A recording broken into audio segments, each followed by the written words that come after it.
Cure cell అనేది మనకు మొత్తము 2 కాంబినేషన్స్తో వచ్చింది. ఒకటి స్టెమ్ సెల్. స్టెమ్ సెల్ అంటే ఏంటి? మన పుట్టుకకు, మన బాడీ పెరుగుదలకు కారణమైంది స్టెమ్ సెల్. సో ఈ స్టెమ్ సెల్ అనేది ఇన్ఫర్మేషన్తో వస్తుంది. ఇన్ఫర్మేషన్ అంటే మన మన ఇన్నర్ ఆర్గాన్స్ ఎలా ఉండాలి, అవుటర్ ఆర్గాన్స్ ఎలా ఉండాలి, ఇవన్నీ ఇన్ఫర్మేషన్. అలాగే మెమరీతో వస్తుంది. కొన్ని పుట్టుకతో రావు, తర్వాత వస్తాయి. అవన్నీ కూడా ఆ మెమరీస్తో, ఆ ఇన్ఫర్మేషన్తో. It is the god. దీనికి డెత్ లేదు. మీరు అర్థం చేసుకోండి, స్టెమ్ సెల్కు డెత్ లేదు. స్టెమ్ సెల్తో మరి ఆ ఇన్ఫర్మేషన్తో పంచభూతాలతో మిళితమై తయారైన బాడీకి మాత్రమే డెత్ ఉంది. ఇన్ఫర్మేషన్కు డెత్ లేదు.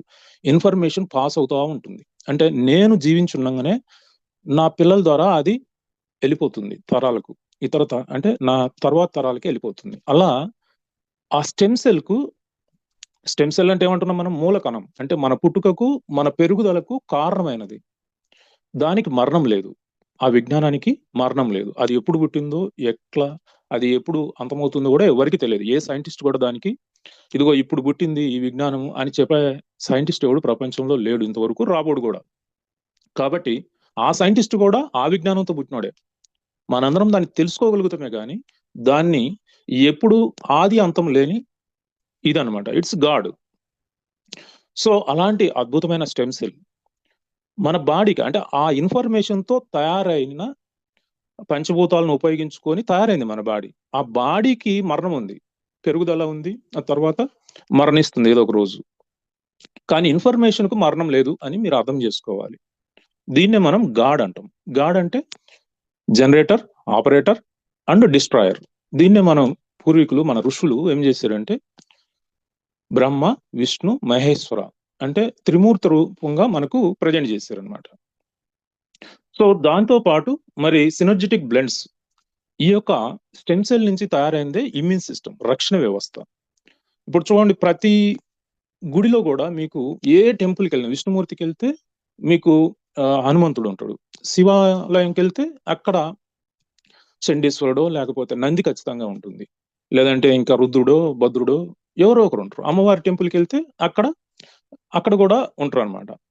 సో ఈ విధంగా మనకు రక్షణ, అంటే ఒక టెంపుల్లో కూడా ఎట్లయితే రక్షణ అనేది పెట్టారో ఇక్కడ కూడా మన బాడీ కూడా రక్షణ అనేది తయారు చేయడం జరిగింది. అది ఎవరు తయారు చేశారు? మనం తయారు చేసుకునేది కాదు, మన సిస్టంలోనే అది ఏర్పడింది. దాన్ని ఇమ్యూన్ సిస్టమ్ అంటాం, వ్యాధి నిరోధక శక్తి అంటాం, రక్షణ వ్యవస్థ అంటాం. అది ఎప్పుడు కూడా స్ట్రెంగ్తన్ గా ఉండాలి, అంటే బూస్టింగ్ లో ఉండాలి. అది బూస్టింగ్ లో లేకపోతే మరి శత్రువులు మన మీద దాడి చేస్తారు. ఇక్కడ శత్రువులు ఎవరు? వైరస్లు, బ్యాక్టీరియాలు, ఫంగిసైడ్స్, పారాసైట్స్, క్యాన్సర్ సెల్స్ నిరంతరం మన మీద దాడి చేస్తూనే ఉంటాయి. మనము తల్లి ఊమ్లో నుంచి బయటికి వచ్చే క్రమంలోనే ఇక స్టార్ట్ అయ్యింది అనమాట దాడి అనేది. ఆ దాడి నుంచి మనం ఎప్పటి వరకు ఆ దాడిని మనం తట్టుకోవాలి అంటే మనం మరణించే వరకు. మనం మరణించిన తర్వాత కూడా మన శరీరాన్ని కబలించేవి ఆ శత్రువులే. ఎందుకు అంటే మన బాడీలో ఉన్న ఇమ్యూనిటీ, మన ప్రాణాలతో పాటు ఇమ్యూనిటీ కూడా వెళ్ళిపోతుంది, అంటే చనిపోతుంది. అప్పుడు ఇమ్యూనిటీ లేదు కాబట్టి ఈ వైరస్లు, బ్యాక్టీరియాలు, ఫంగిసైడ్స్, ఈ యొక్క క్యాన్సర్ సెల్స్ మన బాడీని కుళ్ళబెట్టి అసలు ఇక దాన్ని భూమిలో కలిపేస్తాయి. ఒక వారం మెరుగైనా ఆ శవాన్ని పట్టించుకోకపోతే అది ఆటోమేటిక్గా భూమిలో కలిసిపోతుంది, తినేస్తాయి ఇవన్నీ కూడా. అంటే మీరు జీవించున్నప్పుడు మీ ఇమ్యూన్ సిస్టమ్ ఎంత శక్తివంతంగా పోరాడాలో మీరు దీన్ని బట్టి అర్థం చేసుకోండి. సో ఆ ఇమ్యూన్ సిస్టమ్ మనం ఎప్పటికప్పుడు మన ఆహారం ద్వారా బలోపేతం చేసుకుంటూ ఉండాలి. అలాంటి ఇమ్యూనిటీని బూస్ట్ అండ్ బ్యాలెన్స్ చేయడానికి ఈ acai berry, blueberry, chlorella, astaxanthin, barley grass, black cohosh, omega 3, 6, 9 ఇవన్నీ కూడా అద్భుతమైన ఇంగ్రీడియంట్స్. నిజంగా క్యూర్ సెల్ ఫార్ములేట్ చేసిన సైంటిస్టులకు నిజంగా హైయెస్ట్ బహుమతి ఏమైనా ఉందంటే అది నోబెల్ ప్రైజ్. అలాంటి నోబెల్ ప్రైజ్ ఇవ్వచ్చు. అలాంటి అద్భుతమైన క్యూర్ సెల్ ను మనకు ఇంట్రొడ్యూస్ చేసిన ఈ యొక్క న్యూయంగ్ వారికి, అలాగే మరి మనందరికీ ఈ క్యూర్ సెల్ ని ఇవ్వటమే కాకుండా దాన్ని ప్రజల్లోకి మనం తీసుకెళ్ళటానికి ఒక సిస్టమ్ ను జనరేట్ చేసి దాన్ని ఎప్పటికప్పుడు మెరుగులు దిద్దుతున్న మన లయన్ ప్రసాద్ గారికి నిజంగా I hats up to you. So వారి అందరికీ మనం ప్రతిరోజు కూడా ధన్యవాదాలు తెలియజేసుకోవాల్సిందే. సో మన కృతజ్ఞతలను మనం తెలియజేసుకోవాల్సిందే. అలాంటి అద్భుతమైన క్యూర్ సెల్ గురించి మనం ఈ రోజు ఒక డిఫరెంట్ వేలో తెలుసుకోబోతున్నాం. ఈ నిజంగా ఇది మీకు ఈ విజ్ఞానం అనేది అందాలి. ఎందుకు అంటే మనకు నవంబర్ 14వ తేదీ మీ అందరికీ తెలుసు బాలల దినోత్సవం అని. అంతేకాదు అది ఇంటర్నేషనల్ డయాబెటిక్ డేగా ప్రకటించింది ఐక్యరాజ్య సమితి వాళ్ళు. ఐక్యరాజ్య సమితి ఒక్కొక్క రోజును ఒక్కొక్క ప్రత్యేక దినంగా పరిగణిస్తా ఉన్నారు. అందులో భాగంగా నవంబర్ 14ను ఈ డయాబెటిక్ డే అని దాన్ని సెలబ్రేట్ చేయటం కాదండి. ఇక్కడ సెలబ్రేషన్ కాదు. మనకు చాచా నెహ్రూ గారు మన ఫస్ట్ ప్రధానమంత్రి పుట్టినరోజును బాలల దినోత్సవంగా మన ఇండియా జరుపుకుంటుంది. అంతర్జాతీయంగా ఈ డయాబెటిక్ డేగా దాన్ని పరిగణించారనమాట. దీని ఉద్దేశం ఏంటంటే ఈ డయాబెటిక్ మీద అవగాహన కల్పించుకోవాలి. ప్రతి ఒక్కరు కూడా అవగాహన కల్పించుకోవటం వల్లనే దీన్ని చర్చించుకోవాలి, అవగాహన పెంపొందించుకోవాలి.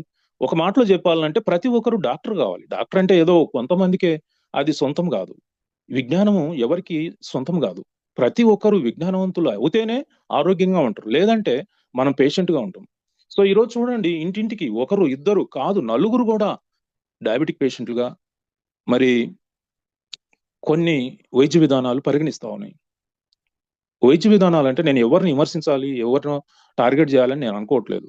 ప్రజలకు మీ ద్వారా ఇక్కడ ఉన్నదంతా 1000 మంది గాని, రేపు యూట్యూబ్‌లో చూసే వేల మంది గాని అందరూ కూడా మన డిస్ట్రిబ్యూటర్లని నేను పరిగణనలోకి తీసుకుంటున్నా. ఈ డిస్ట్రిబ్యూటర్స్ విజ్ఞానవంతులై మరి ఎవరైతే ఈ సమాజంలో ఈ డయాబెటిక్‌తో సఫర్ అయితా ఉన్నారో, లేదు రాబోయే తరాలు ఇంకా సఫర్ కాబోతున్నదో వారికి విజ్ఞానాన్ని అందివ్వటమే ఇక్కడ ప్రధాన ఉద్దేశ్యం గాని ఎవరిని విమర్శించటమో, టార్గెట్ చేయటమో కాదు. డాక్టర్లు అంటే ఎన్నో వైద్య విధానాలున్నాయి. అలోపతి, హోమియోపతి, ఆయుర్వేదం, న్యాచురోపతి, ఇంకా ఆల్టర్‌నేటివ్ థెరపీస్ బోలెడన్ని దాదాపు 1000 రకాల వైద్య విధానాలున్నాయి. అందరిని డాక్టర్లే అంటారు. వైద్యం చేసే ప్రతి ఒక్కరిని కూడా డాక్టర్లే అంటారు. సో ఈయన్నే డాక్టర్ అనాలి, వారినే డాక్టర్లు. ఈళ్ళకి తోడు మళ్ళీ ఇంకా డాక్టర్లు పీహెచ్‌డీ చేసిన వాళ్ళుంటారు. స్పెషలైజేషన్ సబ్జెక్ట్‌లో స్పెషలైజ్ చేసిన వాళ్ళు ఉల్లిగడ్డ మీద ఒకడు, తెల్లగడ్డ మీద ఒకడు, అల్లం మీద ఒకడు, బెల్లం మీద ఒకడు ఇలా స్పెషలైజేషన్ కూడా చేస్తారు. వాళ్ళందరిని కూడా డాక్టర్లే అంటారు. కాబట్టి నేను ఎవరిని ఏ డాక్టర్‌ను, ఏ వైద్య విధానాన్ని నేను టార్గెట్ చేయట్లేదు. కాకపోతే ఇప్పుడు కొంతమందికి అపోహ ఉంది. జనాలకు 100కి 99% మందికి అపోహలున్నాయి. మన ప్యాకింగ్ మారేవరికి ఏమైతుందంటే శత్రువర్గము మీరు క్యూర్సెల్ వాడితే మీ డయాబెటిక్ పెరుగుతుంది. మీరు అలా చాలా మంది పెరుగుతున్నారు అని భయాలు కల్పిస్తా ఉన్నారు. ఇలాంటి భయాలు తొలగిపోవాలంటే నేను నా డిస్ట్రిబ్యూటర్స్‌కు సరైన విజ్ఞానం ఇవ్వాలి అని నేను నిర్ణయించుకొని ఈ ప్రోగ్రామ్ చేస్తున్నా మీ ద్వారా. సో కాబట్టి డియర్ ఫ్రెండ్స్ ఇది శ్రద్ధగా మీరు అర్థం చేసుకోండి. అర్థం చేసుకున్న తర్వాత దీని మీద మీ కామెంట్స్‌ని కూడా ఇవ్వండి. అది మాకు భవిష్యత్తులో ఉపయోగపడుతుంది. ఇక ఈరోజు శాంపిల్స్ పేరుతో డయాబెటిక్‌ను మనం కొలుస్తున్నాం కదా!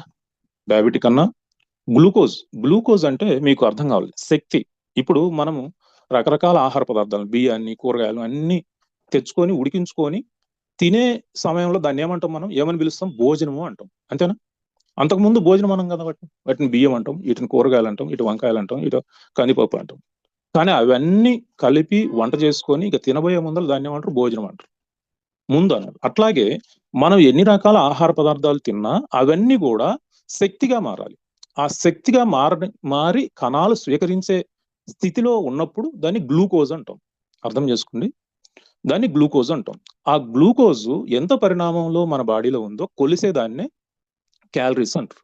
అంటే ఆ శక్తిని కొలిసే విధానాన్ని క్యాలరీస్ అంటారు. సో మన బాడీలో ఈ గ్లూకోజ్ లెవెల్స్ అనేవి మన బండికి గేర్ లాంటివి. గేర్ లాంటివి అంటే మన బండి ఎప్పుడు ఒకే గేర్లో నడవనట్టే మన బాడీలో కూడా గ్లూకోజ్ లెవెల్స్ ఎప్పుడు ఒకే లెవెల్స్ ఉండవు. అవి పరిస్థితులను బట్టి మారిపోతూ ఉంటాయి. ఆ మారిపోయి ఎప్పుడెప్పుడు ఈ గ్లూకోజ్ లెవెల్స్ మారిపోతాయి అనే దానికి మీకు కొన్ని విషయాలు చెప్తాను నేను. ఈ విజ్ఞానం మీరు పెంపొందించుకోవాలి. మీరు అధిక క్యాలరీలు అంటే మనకు శక్తిని క్యాలరీలో కొలుస్తామని చెప్పినాం కదా! ఆ అధిక క్యాలరీస్ ఉన్న ఆహారము అధికంగా తిన్నప్పుడు మీ గ్లూకోజ్ లెవెల్స్ ఆటోమేటిక్‌గా పెరిగిపోతాయి. అలాగే మీరు ఏదైనా బాగా శారీరక శ్రమ చేస్తున్నప్పుడు కూడా మీ గ్లూకోజ్ లెవెల్స్ పెరుగుతాయి. మీరు పరిగెట్టేటప్పుడు లేదా జిమ్ చేస్తున్నప్పుడు, ఆటలాడేటప్పుడు, డాన్స్ చేస్తున్నప్పుడు మీ గ్లూకోజ్ లెవెల్స్ ఆటోమేటిక్‌గా పెరుగుతాయి. మీరు దీన్ని పరిశీలించుకోవాలనుకుంటే మీరు నిన్న మధ్యాహ్నం తినొద్దు, రాత్రికి కూడా తినొద్దు. ఈరోజు ఉదయం అంటే ఏదైనా ఒక రోజు గత 2 పూటలా తినకుండా ఉదయాన్నే మీరు వాకింగ్ బాగా స్పీడ్గా లేదు పరిగెత్తండి ఒక 20 నిమిషాలు. అప్పుడు వెళ్ళి ఒక ఏదైనా ఈ యొక్క ల్యాబ్కి వెళ్ళి మీ బ్లడ్ టెస్ట్ చేయించుకోండి. మీ గ్లూకోజ్ లెవెల్ అమాంతంగా పెరిగిపోయింది. ఎందుకు? మీరు పరిగెత్తాలంటే శక్తి కావాలి. ఆ శక్తి ఇచ్చి మిమ్మల్ని రక్షించడానికి మీ గ్లూకోజ్ లెవెల్స్ పెరుగుతాయి. అక్కడ నేను తినలేదు కదా, 2 పూటలు తినకుండా ఇప్పుడు పరిగెత్తుతుంటే నాకు తగ్గాలి కదా అని చాలా మంది అనుకుంటారు. అవన్నీ అపోహలు తొలగించడానికే నేను ఈ కార్యక్రమాన్ని ఈరోజు చేస్తా ఉన్నా. అప్పుడు మీ గ్లూకోజ్ లెవెల్స్ పెరుగుతాయి. ఎందుకు పెరుగుతాయో, ఎలా పెరుగుతాయో నేను మీకు చెప్తాను అది కూడా. అలాగే భయం, ఆందోళన, టెన్షన్, డిప్రెషన్లో ఉన్నప్పుడు, బాగా స్ట్రెస్ ఫీల్ అవుతున్నప్పుడు కూడా ఈ గ్లూకోజ్ లెవెల్స్ పెరుగుతాయి. అంతే కదండి, మైండ్తో బాగా ఆలోచిస్తున్నప్పుడు మీ గ్లూకోజ్ లెవెల్స్ బాగా పెరుగుతాయి. అది మీ నార్మల్ లెవెల్స్ కంటే 50 పాయింట్ల నుంచి 200 పాయింట్లు, 300 పాయింట్లు కూడా పెరగవచ్చు.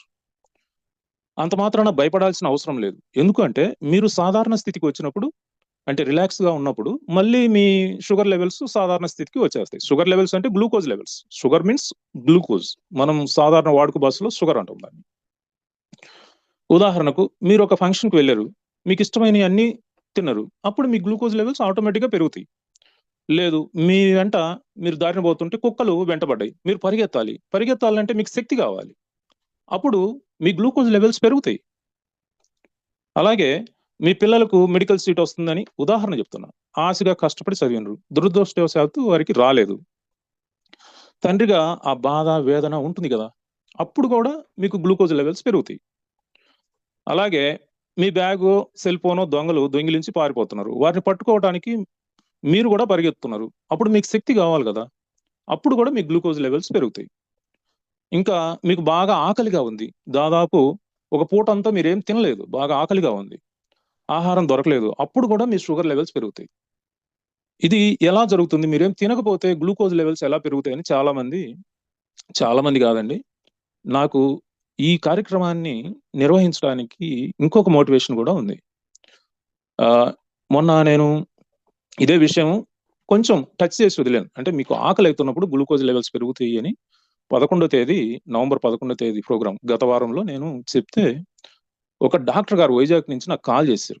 బాలరెడ్డి గారు, మీరంటే మాకు చాలా అభిమానం, మీ క్లాసులు నేను రెగ్యులర్గా వింటుంటాను, నేను రీసెంట్గా డిస్ట్రిబ్యూటర్ అయ్యాను, ప్రాక్టీస్ చేస్తున్నాను, ఎంబీబీఎస్ ఆయన పేరు ఎందుకులేండి, ఇప్పుడు కూడా ఆ ప్రోగ్రాంలో ఖచ్చితంగా ఉండొచ్చు, ఎందుకంటే వారిని ఖచ్చితంగా రమ్మని పిలిచాను నేను.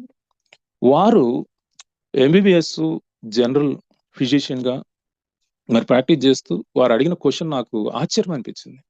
ఏంటంటే, ఆకలేటప్పుడు షుగర్ లెవెల్స్ తగ్గిపోవాలి కదండి, మీరు పెరుగుతాయని ఎట్లా చెప్తారు అని నాతో ఆర్గ్యూ చేశాడు ఆయన. నేను వారిని ఏమీ టార్గెట్ చేయదలుచుకోలేదు. అంటే ఒక డాక్టర్కే ఇంత అపోహలు, అజ్ఞానం ఉంటే ఇంకా సామాన్యులకి ఎలా ఉంటుంది? సామాన్యులు ఇంకా ఎన్ని అపోహలతో, ఎంత అజ్ఞానంతో ఉంటారు. సో నేను అప్పుడు ఆలోచించాను, పాజిటివ్గా ఆలోచించాను.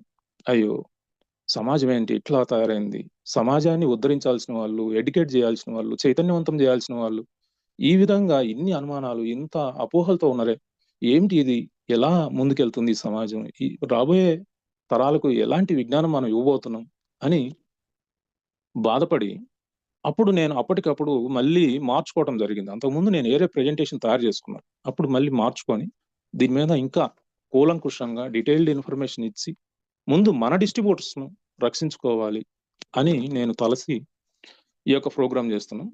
సరే, మనం ఆకలితో ఉన్నప్పుడు గ్లూకోజ్ లెవెల్స్ ఎందుకు పెరుగుతాయి అంటే, మన బాడీలో నిల్వ ఆల్రెడీ మన గతంలో తిన్న ఆహారం ద్వారా ఈ యొక్క క్యాలరీస్ ఎక్కువైనప్పుడు దాన్ని మనం ఏం చేస్తుంది, మన బాడీ, మన సిస్టమ్ ఏం చేస్తుంది, కొవ్వుగా మార్చి నిల్వ చేసుకుంటుంది వివిధ భాగాల్లో.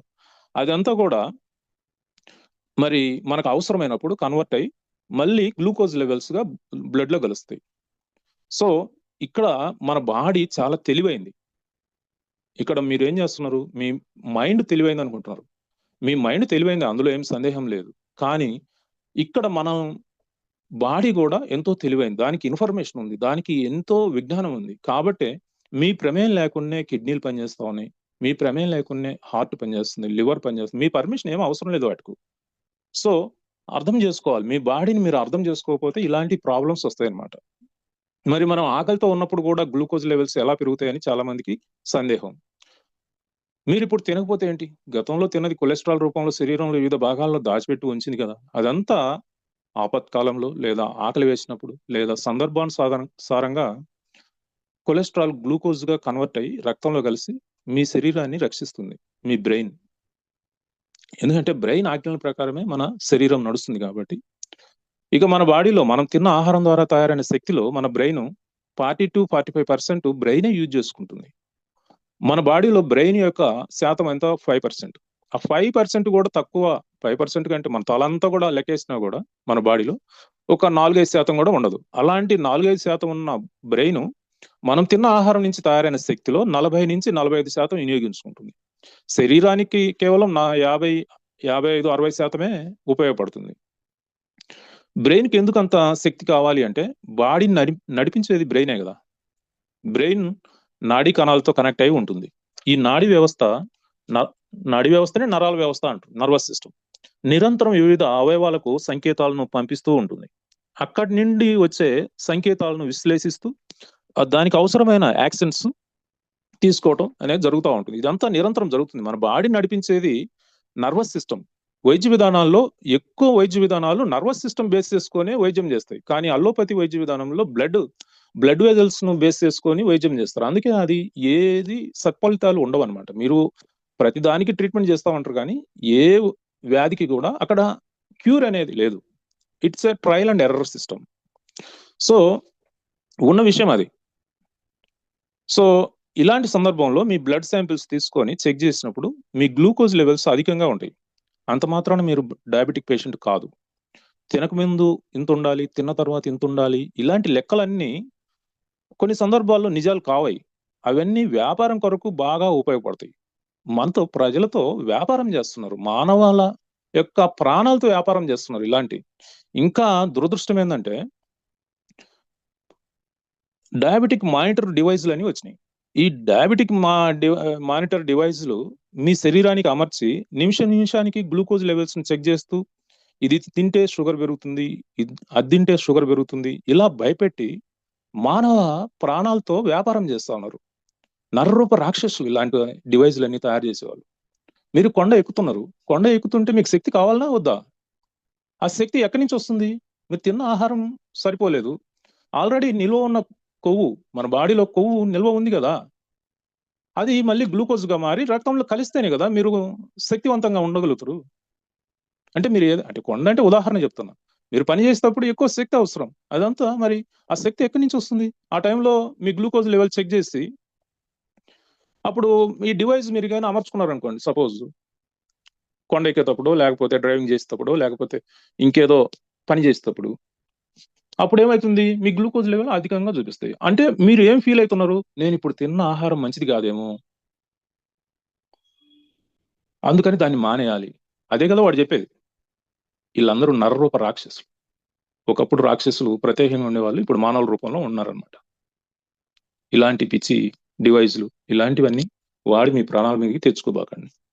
ఇకపోతే ఆరోగ్యానికి సంబంధించిన విజ్ఞానం పెంచుకోండి, ఆరోగ్యంగా ఆనందంగా జీవించండి. మనం విజ్ఞానం పెంచుకోవటం ద్వారానే మనం ఆరోగ్యంగా ఉంటాం, కానీ వారి మీదనో వీటి మీదనో ఆధారపడి మనం అలా ఉండలేం. వ్యాధులు శరీరంలో ఉంటే వైద్యం చేసి తొలగించవచ్చు, తగ్గిపోతాయి కూడా. కానీ మైండ్కు, మనసుకి ఎక్కించుకోకండి వ్యాధులను. మైండ్కు అంటే మనసుకి ఎక్కించుకోబాకండి. ఎందుకంటే ఒకసారి మైండ్కు ఎక్కించుకున్నారంటే దాన్ని వదిలించుకోవడం అంత సులభం కాదు. సపోజ్ చూడండి, చాలా మంది ఏం చేస్తుంటారు, టీ తాగేటప్పుడు, తినేటప్పుడు, స్నేహితులతో కలిసినప్పుడు, సందర్భం వచ్చినప్పుడల్లా నేను షుగర్ పేషెంట్ నండి అని అదేదో బిరుదులాగా, అదేదో గొప్ప విషయం లాగా సందర్భం వచ్చినప్పుడల్లా చెప్తా ఉంటారు. అంటే ఆటోమేటిక్ గా అతను ఇక డయాబెటిక్ పేషెంట్ అనేది అతని మైండ్ నమ్మింది.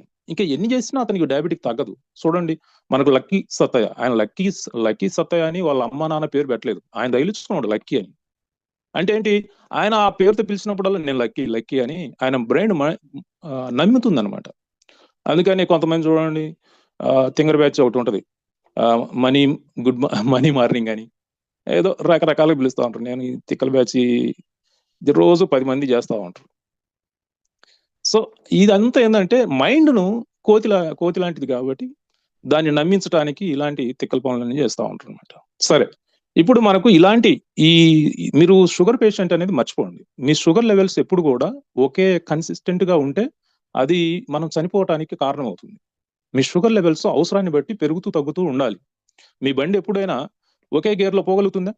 అందరికీ బండి నడిపిన 2 వీలరో 4 వీలరో నడిపే ఇది ఉంది కదా. మీరే ఆలోచించుకోండి. ఫస్ట్ గేర్ లోనో లేకపోతే టాప్ గేర్ లోనో ఒకే గేర్ లో ఎప్పుడు నడపగలుగుతారా మీరు? ఎందుకు 5-6 గేర్లు పెట్టారు? మీ షుగర్ లెవెల్స్ కూడా అంతే. అవసరం మీరు రిలాక్స్డ్ గా ఉన్నప్పుడు ఒక లెవెల్ ఉంటుంది, మీరు పని చేసేటప్పుడు ఒక లెవెల్ ఉంటుంది, మీరు భయంతో ఉన్నప్పుడు ఒక లెవెల్ ఉంటుంది, మీరు మీరు ఇంకా ఏదైనా ఆందోళనతో టెన్షన్తో ఉన్నప్పుడు స్ట్రెస్ ఫీల్ అయితే ఒక లెవెల్ ఇది అవుతుంది. కాబట్టి మీరు ఫాస్ట్ బ్లడ్ శాంపిల్స్ ఇచ్చేటప్పుడు మనం 2 రకాలుగా ఇస్తాం. ఫాస్టింగ్ అని, పోస్ట్ లంచ్ అని. ఈ ఫాస్టింగ్ బ్లడ్ శాంపిల్ ఇచ్చేటప్పుడు మీ అంతటా మీరు గ్లూకోజ్ లెవెల్స్ చెక్ చేయించుకోవాలని భావించినప్పుడు ఈ కింది అంశాలను పరిగణలోకి తీసుకోవాలి. ఈ రోజు మీరు మీ ఫాస్టింగ్ లెవెల్స్ గ్లూకోజ్ టెస్ట్ చేయించుకోవాలనుకుంటే గత 4 రోజుల నుండి మీరు ఫంక్షన్స్ గాని, మ్యారేజ్‌లో భోజనం చేయకూడదు. ఎందుకంటే అక్కడ ఖచ్చితంగా మీ ప్రమేయం లేకుండా మీరు కొన్ని అధిక క్యాలరీస్ ఉన్న పదార్థాలు తినటం జరుగుతుంది. అప్పుడు మీరు టెస్ట్ చేయించుకుంటే అది బ్లడ్‌లో 3, 4 రోజులు ఉంటుంది. 3, 4 రోజులు ఉన్నప్పుడు అప్పుడు టెస్ట్ చేస్తే మీకు షుగర్ హై లెవెల్‌లో కనిపిస్తుంది ఖచ్చితంగా. అలాగే గత 4 రోజుల్లో మీరు నాన్ వెజ్, చికెన్, మటన్, చేపలు తినకూడదు. ఎప్పుడు మీరు టెస్ట్ చేయించుకోవాలనుకున్నప్పుడు, మీరు ఫాస్టింగ్ బ్లడ్ శాంపిల్ ఇవ్వాలనుకున్నప్పుడు గత 4 రోజులు ఏ విధంగా మీరు ఉన్న సందర్భం చూసుకోవాలి. ఇది మీరు కావాలంటే మీరు ఫోటో ఫ్రేమ్ చేసుకొని మీరు ఇంట్లో పెట్టుకోండి. పిజ్జా, బర్గర్ లాంటి జంక్ ఫుడ్స్, స్వీట్స్ ఇలాంటివి తినకూడదు. అలాగే గత 4 రోజుల్లో కూల్ డ్రింక్స్, ఐస్ క్రీములు, మద్యం, అలాగే చక్కెరతో చేసిన పానీయాలు త్రాగకూడదు. ఇంకా శాంపిల్స్ ఇచ్చే 4 గంటల ముందు వరకు ఎటువంటి భయము, ఆందోళన, స్ట్రెస్ ఫీల్ కాకూడదు. బ్లడ్ శాంపిల్ ఇవ్వకముందే ఆ రోజు మీ కాలకృత్యాలు అంటే మోషన్‌కు ఎళ్ళాలి ఖచ్చితంగా. మీరు మోషన్‌కు ఎళ్ళకుండా మీరు శాంపిల్ ఇచ్చారంటే మీ గ్లూకోజ్ లెవెల్ అంటే అధికంగా చూపిస్తుంది. ఎందుకు? ఇక్కడ అది ప్రయత్నం చేస్తా ఉంది. శక్తిని అక్కడ కేంద్రీకృతం చేసి ప్రయత్నం చేస్తా ఉంది. అది బయటికి నెట్టటానికి. అప్పుడు మీరు శాంపిల్ ఇచ్చారంటే మీ షుగరు ఆటోమేటిక్‌గా హైలో చూపిస్తుంది. కాలకృత్యాలు పూర్తయి ఉండాలి. అలాగే బ్లడ్ శాంపిల్ ఇవ్వటానికి మీరు చివరిగా ఆహారం తిన్న కనీసం 12 గంటలు గ్యాప్ ఉండాలి. అంటే మీరు ఈరోజు ఉదయం 6 గంటలకు శాంపిల్ ఇస్తున్నారంటే నిన్న సాయంత్రము 6 గంటలు కంటే ముందు అంటే 5 గంటలకో, 4 గంటలకో తిని ఉండాలి. అప్పుడు మాత్రమే మీకు కరెక్ట్ టేస్ట్ వస్తుందన్నమాట. కరెక్ట్ మెజర్ వస్తుంది. అలా కాకుండా మీరు అర్ధరాత్రి 11 గంటలకో, 12 గంటలకో చికెన్ బిర్యానీ తిని ఉదయం 5 గంటలకో, 6 గంటలకో శాంపిల్ ఇస్తే మీకు హై లెవెల్‌లో చూపిస్తుంది. రోజు అలా ఉంటారా? మీరు రోజు అలాగే తిని అలాగే చికెన్, మటన్‌లు తిని అలా జీవనం ఉంటుందా? ఉండదు గదా! కాబట్టి ఇవన్నీ మీరు ఫాస్టింగ్ గ్లూకోజ్ లెవెల్స్ టెస్ట్ చేయించుకోవాలనుకున్నప్పుడు 5 విషయాలన్నిటిని ఎవరంతట వారు పరిగణలోకి తీసుకొని పరిశీలించుకోవాలి. ఇది ఏ డాక్టరు ఎవరు మీకు చెప్పి మీరు ఇయన్నీ అడిగే ఓపిక ఎవరికీ లేదు. ఎవరికి తీరిక లేదు. మీ అంతట మీరే విజ్ఞానాన్ని పెంచుకొని మీరు శాంపిల్ ఇచ్చేటప్పుడు ఇది పోస్టరు మీరు మీ వాల్‌కు అంటించుకోండి. లేదు డోర్ బ్యాక్ సైడ్ అంటించుకొని ఇలాంటి కండిషన్ నాకు ఉందా? లేదా? అని మీరు చెక్ చేసుకోండి. ఇక పోస్ట్ లంచ్ బ్లడ్ శాంపిల్ ఇచ్చేటప్పుడు పరిగణలోకి తీసుకోవాల్సిన అంశాలు. మీరు ఆహారం తిన్న 150 నిమిషాల తర్వాత 150 నిమిషాలంటే 2:30 గంటలు. 150 నిమిషాలు అంటే 2:30 గంటలు తర్వాత మాత్రమే శాంపిల్ ఇవ్వాలి. ఇడ్లీ లాంటి వరి బియ్యంతో చేసిన ఆహారాలు తిని శాంపిల్ ఇవ్వకండి. ఎందుకు అంటే ఇడ్లీలో ఏమీ ఉండవు. అందులో పీచు పదార్థాలు ఉండవు, విటమిన్స్ ఉండవు, మినరల్స్ ఉండవు. అలాగే మాంసకృతులు అంటే ఈ పప్పు ధాన్యాలు గాని ఇవంటి మన బాడీకి మాంసాన్ని పెంచే ఇవి. ఈ మాంసకృతులు ఉండవు, ఫ్యాట్ ఉండదు. ఇవన్నీ ఏం లేకపోవటం వల్ల ఓన్లీ హై స్థాయిలో కార్బోహైడ్రేట్స్, పిండి పదార్థాలు అత్యధిక స్థాయిలో ఉండటం వల్ల అది ఏమైతుందంటే వెంటనే బర్న్ అయ్యి అది వెంటనే శక్తిగా మారుతుంది. హై లెవెల్‌లో శక్తి రిలీజ్ అయిపోతుంది బ్లడ్‌లోకి. కాబట్టి మీరు ఇడ్లీ గాని లేదంటే వరి అన్నం చాలా మంది ఏం చేస్తారు వరి అన్నం తిని కొంచెం ఏదో చట్నీతో కలుపుకొని మామిడికాయ పచ్చడో ఏదో ఇంకేదో నిమ్మకాయ పచ్చడి తిని మీరు శాంపిల్ ఇచ్చారనుకోండి హై లెవెల్‌కి వెళ్ళిపోతుంది మీ బ్లడ్ గ్లూకోజ్ లెవెల్స్. అలాగే మీరు సాధారణ స్థితిలో రిలాక్స్ మోడ్‌లో ఉన్నప్పుడే శాంపిల్స్ ఇవ్వండి. మీరు డ్రైవింగ్ లాంటి పని ఏదో చేస్తూ మీ మైండ్‌తో ఏదో ఆలోచిస్తూ బ్లడ్ శాంపిల్స్ ఇచ్చారంటే మీ గ్లూకోజ్ లెవెల్స్ అమాంతం పెరిగి మిమ్మల్ని ఆందోళనకు గురి చేస్తాయి. తస్మాత్ జాగ్రత్త. ఎందుకంటే మీరు శాంపిల్ ఇవ్వటానికి మీరు కార్ డ్రైవ్ చేసుకుంటారు, లేదు 2 వీలర్ డ్రైవ్ చేసుకుంటా వెళ్తున్నారు. అంతేకాకుండా ఏదో ఆలోచిస్తూ బాగా మదన పడుతున్నారు. మీ మైండ్‌తో పనిచేస్తున్నారు. శారీరకంగా మీకు ఏమీ పని లేదు. ఒకటి శారీరకంగా బండి డ్రైవ్ చేస్తున్నారు. అంటే శాంపిల్ ఇవ్వటానికి ఎళ్ళేటప్పుడు నేను చెప్తున్నాను. మీరు ఏదో ఆలోచనతో ఉన్నారు. అప్పుడు మీరెళ్లి శాంపిల్ ఇస్తే మీ గ్లూకోజ్ లెవెల్స్ హై చూపిస్తాయి. అలా రోజు మీకు అలా ఉంటుందా చెప్పండి? ఇలాంటి సందర్భాల్లో మీరు శాంపిల్స్ ఇవ్వకూడదు అని చెప్తున్నా. సో, శాంపిల్స్ ఇవ్వటంలో తీసుకోవాల్సిన జాగ్రత్తలు ఇవన్నీ. ఇక క్యూర్ సెల్ మీరు రెగ్యులర్‌గా వాడుకుంటూ ఉంటే మీ డయాబెటిక్ లెవెల్స్ తగ్గుతాయే గాని పెరగవు. తగ్గటం, పెరగటం అనేది సందర్భానుసారంగా ఉంటాయి. అంతేగాని ఎప్పుడు కన్సిస్టెంట్‌గా 100-110 ఉండటం అనేది ఫాస్టింగ్‌లో అది ఎప్పటికి సాధ్యం కాదు. సో, ఏ సైన్స్ అలాంటివి చెప్పలేదు. మీరు ఏ సైన్స్ ఆయుర్వేదం, హోమియోపతి, అల్లోపతి ఏ పతిలో కూడా అలాంటి సైన్స్ ఏం లేదు. సో, మీ ఆరోగ్యం ఓవరాల్‌గా మీరు హెల్తీగా ఉండాలి అంటే క్యూర్ సెల్‌కు అద్భుతమైనది క్యూర్ సెల్. ఉదయం ఎంప్టీ స్టమక్‌తో ఒక చాచెట్ తీసుకోండి. ఈవినింగ్ ఎంప్టీ స్టమక్‌తో ఒక చాచెట్ తీసుకోండి. చాచెట్ తీసుకున్న ప్రతిసారి గోరువెచ్చని వాటర్. మీరు గోరువెచ్చని వాటరే వాడాలి. చల్లటి వాటర్ ఎప్పుడు కూడా మన బాడీకి ఇవ్వకూడదు. చల్లటి పదార్థాలు గాని, అవన్నీ కూడా ఇప్పుడు ఈ రోజు వస్తాయి. ఇక మధుమేహం. మధుమేహం అనేది వ్యాధి కాదు. అది మీ యొక్క జీవనశైలికి సంబంధించిన డిజార్డర్ మాత్రమే. ఆహారపు అలవాట్లు సరిదిద్దుకోవటంతో ఆ సమస్య నుండి బయటపడవచ్చు. లేదంటే అన్ని రకాల వ్యాధులకు అదే మూల కారణమవుతుంది. కాబట్టి ఆరోగ్యంపై అవగాహన పెంపొందించుకోండి. జీవితాంతం ఆనందంగా జీవించండి. ఇక ఈ డయాబెటిక్ గురించి కొన్ని నగ్న సత్యాలంటాం. అంటే ఎవరు చెప్పని, ఎక్కడా మీకు దొరకని కొన్ని నిజాలను మీ ముందల పెడుతున్నాను. ఇవి మీరు పాటిస్తున్నారా లేదా అనేది మీరు తెలుసుకోండి. మీ అంతట మీరు సరిదిద్దుకోండి ఆహారాన్ని, ఆహారపు అలవాట్లను. కొన్ని విషయాలను మీరు సరిదిద్దుకుంటే ఆటోమేటిక్‌గా మీరు డయాబెటికే గాదు, ఏ జబ్బు గూడా మీ దరిదాపులకు గూడా రాదు. ఒకవేళ ఉంటే ఆటోమేటిక్‌గా పారిపోతుంది. మీరు ఏ మందులు వాడాల్సిన అవసరం ఉండదు. సో, అవి కొన్ని పాయింట్లు నేను మీకిక్కడ తెలియజేస్తున్నాను. అయి మొత్తం 30 పాయింట్లుంటాయి. మధ్య మధ్యలో మళ్ళీ స్లైడ్స్ కూడా ఉంటాయి. సో, ఇది మీకు ఎంతగానో ఉపయోగపడుతుందని నేను భావించి, నేను ఇది తయారు చేశాను. కొంచెం శ్రద్ధగా మీరు దృష్టి పెట్టండి. రక్తంలో గ్లూకోజ్ లెవెల్స్ మీ వయస్సు మీద ఆధారపడి ఉంటుంది. అనగా మీ వయస్సు ప్లస్ 100 అది గ్లూకోజ్ లెవెల్స్ అన్నమాట. అది మీ గ్లూకోజ్ లెవెల్స్. ఉదాహరణకు మీ వయస్సు 55 సంవత్సరాలనుకోండి. దానికి 100 కలపండి. అప్పుడు మీ గ్లూకోజ్ లెవెల్ ఎంతుండాలి? 155 ఉండాలి. దానికి ఒక 20 పాయింట్లు అటు ఇటుగా ఉండొచ్చు. తప్పేం లేదు. ఇప్పుడు మనకు ఎవరైనా ఏ సైన్స్‌లోనైనా చెప్పేదేంటంటే 200 వరకు మనం ఏ మెడిసిన్ వాడాల్సిన అవసరం లేదు. 200 దాటితే మీరు ఆహారాన్ని సరిదిద్దుకోవాలి. అప్ టు 300 వరకు మీరు ఆహారాన్ని సరిదిద్దుకుంటే అప్పుడు మీకు ఆటోమేటిక్ మళ్ళీ నార్మల్‌గా అయిపోతుంది. 300 దాటితే అప్పుడు మీరు సరైన వైద్యుడి సలహా తీసుకోవటం అనేది ఖచ్చితంగా తీసుకోవాలి. అంతేగాని చిన్నదానికి, పెద్దదానికి బేజారైపోబాకండి. సో, విజ్ఞానాన్ని పెంపొందించుకోండి. ఇక ఈ మధుమేహం, డయాబెటిక్ అనేది మీరు ఇతర జబ్బులకు వాడే మెడిసిన్ మీద కూడా ఆధారపడి ఉంటుంది. మీరేదైనా జబ్బులకు మెడిసిన్ వాడుతున్నారనుకోండి, అప్పుడు కూడా పెరుగుతుంది. ఈవెన్ ప్రెగ్నెంట్ వుమెన్స్ కూడా పెరుగుతుంది. అలాగే ఈ డయాబెటిక్‌తో బాధపడే వారికి జీర్ణ వ్యవస్థ పనితీరు తక్కువగా ఉంటుంది. కాబట్టి మీరు డయాబెటిక్ లేని వారితో కూర్చొని ఒకే కుటుంబంలో 5, 6 మంది ఉంటే కొంతమందికి ఉండొచ్చు, కొంతమందికి డయాబెటిక్ లేకపోవచ్చు. అందరికి ఉండదు కదా డయాబెటిక్. అందరి కోసం చేసిన ఆహార పదార్థాల్లో సపోజు బాగా హార్డ్ ఫుడ్ ఉందనుకోండి. హార్డ్ ఫుడ్ అంటే మటన్ లాంటివి ఉన్నాయనుకోండి. అవి డయాబెటిక్ పేషెంట్లు తింటే చాలా ఇబ్బందులు ఎదురవుతాయి. అది జీర్ణం గాక, గ్యాస్ బట్టి, ఇంకా రకరకాలుగా ఇంకా ఫైల్స్‌గా అది ఎందుకంటే సాధారణమైన వ్యక్తులకే మటన్ తింటే 48-72 గంటలు పడుతుంది. ఇక డయాబెటిక్ పేషెంట్ తింటే ఎలా ఉంటదో మీరు ఆలోచించండి. అలాగే ఈ మధుమేహంతో బాధపడే వారికి పేలవమైన కాలేయ పనితీరు ఉంటుంది. అంటే మన లివర్ అనేది సరిగా పనిచేసే స్థితిలో ఉండదన్నమాట. కాలేయము డ్యామేజ్ అయిన తర్వాతనే మీకు డయాబెటిక్ అనేది చూపిస్తుంది. కానీ మీరు లివర్‌ని టెస్ట్ చేస్తే లివర్‌లో ప్రాబ్లమ్ ఉండదు. లివర్ ఎప్పుడు 95% పాడైన తర్వాతనే మీకు చూపిస్తుంది. అప్పటి వరకు మీకేమి ఎన్ని టెస్ట్‌లు చేసినా మీకేం కనిపియదు. కానీ అర్థం చేసుకోవాల్సిన విషయం ఏందంటే మీకు డయాబెటిక్ లెవెల్స్ పెరుగుతున్నాయి, అబ్నార్మల్‌గా పెరుగుతున్నాయంటే మీ లివర్‌లో కొంత ప్రాబ్లమ్ ఉంది. సో, లివర్‌ను స్ట్రెంథెన్ చేసుకునే ఫుడ్డు.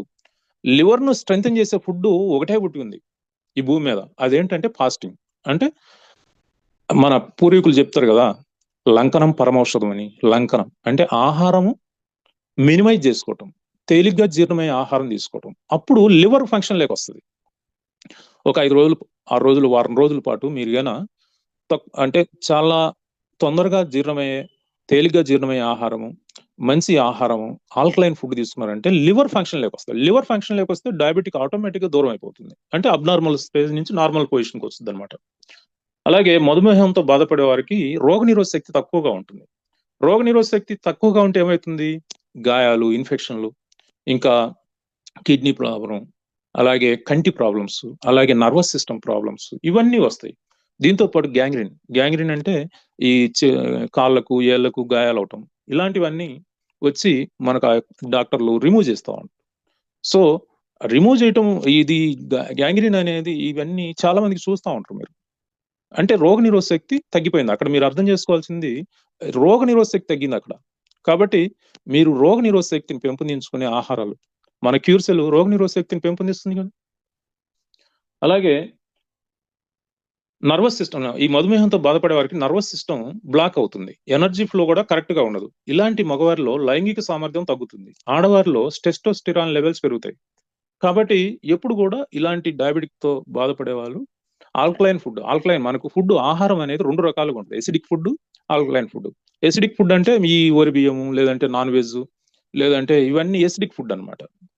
ఆల్కలైన్ ఫుడ్ అంటే ఇదే లైవ్ ఫుడ్, అంటే మనం ఇది తీసుకుని ఈ ఫ్రూట్స్ కానీ, వెజిటబుల్స్ కానీ, ఇవన్నీ ఆల్కలైన్ ఫుడ్ అనమాట. సో అవి ఎక్కువ మనం తీసుకోవాలి. అలాగే వరి బియ్యం అనేది, అందులో ఆర్సనిక్ అన్న విషం ఉంటుంది. ఈ ఆర్సనిక్ అన్న విషం, అది మనకు సైనైడ్ అనేది చాలా ప్రమాదకరమైన విషయం. సైనైడ్ తర్వాత అత్యంత ప్రమాదకరమైనది ఆర్సనిక్ అన్న విషయం. ఇది వరి బియ్యంలో సహజంగా ఉంటుంది. అందుకని వరి బియ్యాన్ని ఎప్పుడు కూడా గంజి వంచి మాత్రమే వండుకోవాలి. అది కూడా గంజి వంచి మాత్రమే వాడుకోవాలి. గంజి వంచకుండా వరి బియ్యాన్ని వండుకొని తినటం అంటే మీరు సూసైడ్ చేసుకుంటున్నట్టే. ఎస్. సో అంతేకాకుండా కుక్కర్లో అస్సలు వండకూడదు. వరి అన్నాన్ని కుక్కర్లో వండనేకూడదు. అల్యూమినియం పాత్రలో అసలు వంట చేయరు, ఏ వంట చేయకూడదు. దానివల్ల అది ఆహారం అంతా కూడా విషతుల్యం అవుతుంది, మనకు అందాల్సిన న్యూట్రిషన్ అందదనమాట అల్యూమినియం పాత్రలో. ఎందుకు అనేది తర్వాత ఒక క్లాసు చెప్తాను మళ్ళీ. అలాగే వంటకు మట్టి పాత్రలు లేదు ఇత్తడి పాత్రలు మాత్రమే ఉపయోగించుకోవాలి. పెరుగును పగలు అసలు తినకూడదు. పెరుగును పగలు మాత్రమే తినాలి, రాత్రులు అస్సలు తినకూడదు. రాత్రులు పెరుగు తినేవారికి జీర్ణ వ్యవస్థ మొత్తం డ్యామేజ్ అయిపోతుంది. ఇది మీరు చాలా చాలా జాగ్రత్త పడుకోవాలి. సో ఎందుకు అంటే దాని మీద ఒక్కొక్కటి ఒక్కొక్క రోజు పడుతుంది ఇవన్నీ కూడా. అందుకని వాటి మీద తర్వాత నేను క్లాస్ తీసుకుంటాను. పెరుగుని ఎప్పుడు కూడా పగలు మాత్రమే తినాలి, రాత్రులు ఎట్టి పరిస్థితుల్లో కూడా పెరుగు జోలిపోకూడదు. ఈవెన్ లస్సీ, మజ్జిగ కూడా తాకపోవడం మంచిది అనమాట. మధుమేహం అనేది సహజంగా తక్కువ శారీరక శ్రమ, ఎక్కువ పిండి పదార్థాలు తీసుకునే వారిని పట్టి పీడిస్తుంది. ఇది ఒకటి గుర్తుపెట్టుకోండి. మనం ఇప్పుడు శారీరక శ్రమ తగ్గిపోయింది. ఇప్పుడు మీరు అనొచ్చు, మా పూర్వీకులు ఈ నాన్ వెజ్ తినరండి, మీరేమో ఇప్పుడు తినొద్దు అంటున్నారు. అంటే మీ పూర్వీకులు నాన్ వెజ్ తిన్నారు, మటన్ తిన్నారు, వేటాడి జంతువులను వేటాడి తిన్నారు. నాకు తెలుసు, నేను పల్లెటూరులోని పుట్టాను, వ్యవసాయ కుటుంబంలో పుట్టాను. ఎలాంటి పరిస్థితులు ఉంటాయో నేను 2 తరాలు చూశాను. మీరు కూడా 2 తరాలు చూసి ఉంటారు, నా వయసు ఉంటది కాబట్టి చాలా మందికి. సెల్ ఫోన్ లేని తరాన్ని చూశాను, సెల్ ఫోన్ ఉన్న తరాన్ని చూశాను. కానీ ఇక్కడ మీరు అర్థం చేసుకోవాల్సింది అంటే, మన పూర్వీకులు శారీరక శ్రమ బాగా చేసేవాళ్ళు, ఎక్కువ చేసేవాళ్ళు. అప్పుడు ఏం తిన్నా జీర్ణం అయిపోయేది. వారికి బియ్యం అనేది లేదు అసలు. బియ్యం అనేది స్వతంత్రం వచ్చిన 20 సంవత్సరాల తర్వాత వచ్చినాయి బియ్యం. అంతకు ముందు ఆ నెల్లూరు దగ్గర సోమశిల, ఈ ప్రకాశం బ్యారేజ్ కింద కొంత ధవళేశ్వరం బ్యారేజీలు, ఈ బ్యారేజీలు గట్టి కూడా 100-120 సంవత్సరాలు అయింది అంతే. వాటి కింద ఏదో కొంచెం బండేది. అంతకుముందు బియ్యం లేదు. బియ్యం బండాలంటే బాగా నీటి వసతులు ఉండాలా. ఈ ప్రాజెక్టులన్నీ కట్టింది మనకు స్వతంత్రం వచ్చిన తర్వాత. ఆ బ్యారేజీలుగా ఉన్నాయి, వాటి కింద బండేవి ఏ మూలకు పనికొచ్చేవి కాదు. కానీ ఇప్పుడు స్వతంత్రం వచ్చిన తర్వాత రిజర్వాయర్లు కట్టేసి నీటిని ఎక్కువ పరిణామం నిల్వ చేసుకొని దాంతో వరి పండించి ఆ వరి బియ్యం తిని ఇలాంటి అనారోగ్య సమస్యలు వచ్చినాయంటంలో ఎలాంటి సందేహం లేదు. ఇక మీరు అవగాహన పెంచుకోవడంతో డయాబెటిక్ లెవెల్ అంతా కూడా మీకు కరెక్ట్ గా ఉంటుంది, ఏ జబ్బు ఉండదు. క్యూర్ సెల్ ను రెగ్యులర్ గా వాడుకుంటుంటే మీకు షుగర్ తో పాటు ఇతర జబ్బులు కూడా తగ్గిపోతూ ఉంటాయి. ఏ జబ్బు లేని వారు కూడా ఉదయం ఒకటి సాయంత్రం ఒకటి వాడుకోండి. ఏదైనా జబ్బుతో బాధపడుతుంటే, మీకు క్రానిక్ డిజార్డర్స్ తో బాధపడుతుంటే ఉదయం ఒకటి, మధ్యాహ్నం ఒకటి, సాయంత్రం ఒకటి 3 పూటలు వాడుకోండి. రాత్రి బెడ్ టైమ్‌లో మీరు క్యూర్సెల్‌ని వాడుకోకూడదు. ఇదొకటి మీరు మైండ్‌లో పెట్టుకోవాలి. ఎందుకు అంటే మీ ఇమ్యూనిటీ లెవెల్స్ పెరుగుతాయి బెడ్ టైమ్‌లో కూడా. అప్పుడు మీకు నిద్ర రాదు. ఇమ్యూనిటీ బాగా యాక్ట్ చేస్తా ఉంటే మీకు నిద్ర కొంచెం ఇబ్బంది కలుగుద్ది. కాబట్టి బెడ్ టైమ్‌లో కాదు, సాయంత్రం ఈవినింగ్ మాత్రమే క్యూర్సెల్ తీసుకోండి. ఈవినింగు ఆహ్, సో క్యూర్సెల్ అనేది ఒక అద్భుతం. అది షుగర్‌తో పాటు ఇతర జబ్బులను కూడా అది ఆటోమేటిక్‌గా తగ్గిస్తుంది. ఇక రైస్ గురించి రైస్‌లో ఉన్న న్యూట్రిషన్ వాల్యూ చూడండి. ఒకసారి ఇక్కడ పరిశీలించండి. క్యాలరీస్ అంటే శక్తిని కొలిసాయి. 100 గ్రాముల రైస్‌లో 365 క్యాలరీస్ ఉంటాయి. మరి కార్బోహైడ్రేట్స్ 80 గ్రాములు. 100 గ్రాముల రైస్‌లో 80 గ్రాములు కార్బోహైడ్రేట్స్ ఉన్నాయి. అంటే ఇతర పదార్థాలు పెద్దగా లేవన్నమాట దాంట్లో. అంటే పిండి పదార్థాలు అంటే ఆహ్, పీచు పదార్థాలు గాని, విటమిన్స్ గాని, మినరల్స్ గాని, మరి మాంసకృతులు గాని, లేదంటే కొవ్వు పదార్థాలు గాని ఇలాంటివి చాలా తక్కువ స్థాయిలో ఉన్నాయి. అది ప్రభావవంతం చేసేది కాదు. 80-82% కార్బోహైడ్రేట్స్ పిండి పదార్థాలున్నాయి. అంటే ఎక్కువ శక్తిని రిలీజ్ చేస్తుంది. అదే మిల్లెట్స్ విషయానికొచ్చారు. నేనేమి మిల్లెట్స్ పండియట్లేదు, అమ్మట్లేదు. మీకు విషయ జ్ఞానం చెప్పటానికి చూపిస్తున్నా మీకు. అదే మిల్లెట్స్‌కొచ్చేవరకు క్యాలరీస్ చూడండి 119. ఇక్కడేమో క్యాలరీస్ 365. ఇక్కడేమో 119. ఎంత తేడా చూడండి. అలాగే ఇక్కడ దీంట్లో చూడండి విటమిన్స్ ఉన్నాయి, మినరల్స్ ఉన్నాయి. మీరు ఏ మిల్లెట్స్ అన్నా తీసుకోండి. మీరు ఏ మిల్లెట్స్ తీసుకున్నా కూడా ఇలా ఉంటుంది దాదాపుగా. విటమిన్స్ ఉంటాయి, మినరల్స్ ఉంటాయి సమృద్ధిగా. ప్రోటీన్ ఉంటుంది. అలాగే ఫ్యాట్ ఉంటుంది ఎంతో కొంత. కార్బోహైడ్రేట్స్ చూడండి ఎంత తక్కువ స్థాయిలో ఉన్నాయో. కేవలం 100 గ్రాములకు 24 గ్రాములు కూడా లేవు. అక్కడేమో 80 గ్రాములు ఉన్నాయి. ఇక్కడేమో 24 గ్రాములు కూడా లేదు. సో దీనివల్ల ఏమైతుంది అంటే ఫైబర్ అత్యధిక స్థాయిలో ఉంటుంది. దీనివల్ల ఏమైతుందంటే ఇవన్నీ ఉండటం వల్ల మీ షుగర్ అంటే ఈ శక్తి స్లోగా రిలీజ్ అవుతుందన్నమాట. మీ బాడీకి ఎంత మేరకు అవసరమో ఆ స్లో ప్రాసెస్‌లో శక్తి రిలీజ్ అవుతుంది. ఏది మీరు మిల్లెట్స్ గాని, ఈ ఫ్రూట్స్ గాని, వెజిటబుల్స్ గాని తిన్నప్పుడు స్లోగా రిలీజ్ అవుతుందన్నమాట. దానివల్ల మీకు సడెన్‌గా ఈ ఈ గ్లూకోజ్ లెవెల్స్ పెరగటం అనేది ఉండదన్నమాట. అదే రైస్ తింటే సడెన్‌గా పెరిగిపోతాయి. సో ఇక క్యూర్ సెల్‌లో యాంటీ బ్యాక్టీరియల్ ప్రాపర్టీస్ ఉన్నాయి, యాంటీ వైరల్ ప్రాపర్టీస్ ఉన్నాయి, యాంటీ ఫంగల్ ప్రాపర్టీస్ ఉన్నాయి. దీనివల్ల ఏమైతుందంటే మీ ఇమ్యూనిటీ బాగా బూస్ట్ అవుతుంది. ఇది సీజన్. ఈ సీజన్‌లో మీకు డెంగీ ఫీవర్ పిల్లలకు గాని, పెద్దలకు గాని డెంగీ ఫీవర్, మలేరియా ఇలాంటి ఫీవర్స్‌తో హాస్పిటల్స్ అన్నీ కూడా కిటకిటలాడుతా ఉంటాయి. కొన్ని కేసుల్లో అయితే 48 గంటల తర్వాత చెప్తామండి. అప్పటిదాకా మేమేం చెప్పలేమంటారు. ఇలాంటి పరిస్థితుల్లో ఉన్నప్పుడు మీరేమి భయపడాల్సిన అవసరం లేదు. కంగారు పడాల్సిన అవసరం లేదు. పిల్లలకైనా సరే మీరు రోజు 2 చాచెట్స్ లేదా అవసరమైతే మీ ప్లేట్లెట్ కౌంట్స్ తగ్గిపోయి ఇంకా హాస్పిటల్‌లో ఉన్నా కూడా సరే మీరు డాక్టర్‌తో మాట్లాడి ఈవెన్ ప్లేట్లెట్ కౌంట్ 10,000కు 20,000 మధ్యలో ఉన్నా కూడా మళ్ళీ మేము అమాంతం జస్ట్ ఒక 12 గంటలు, 14 గంటల్లో 1,50,000, 2,00,000కు పెంచిన సందర్భాలు కొన్ని వందలు కాదు వేలున్నాయి. సో ఇలాంటి సందర్భంలో మీరు ఐసీయూలో ఉన్నా సరే మీ పిల్లలకు ఆహ్, మన క్యూర్ సెల్ ఇవ్వండి. అవసరమైతే డాక్టర్‌తో మాట్లాడండి. మాట్లాడి మేము మీ ట్రీట్మెంట్‌తో పాటు ఇది కూడా ఇస్తాం. మీ ప్లేట్లెట్ కౌంట్స్ పెరుగుతాయి అని మీరు చెప్పండి.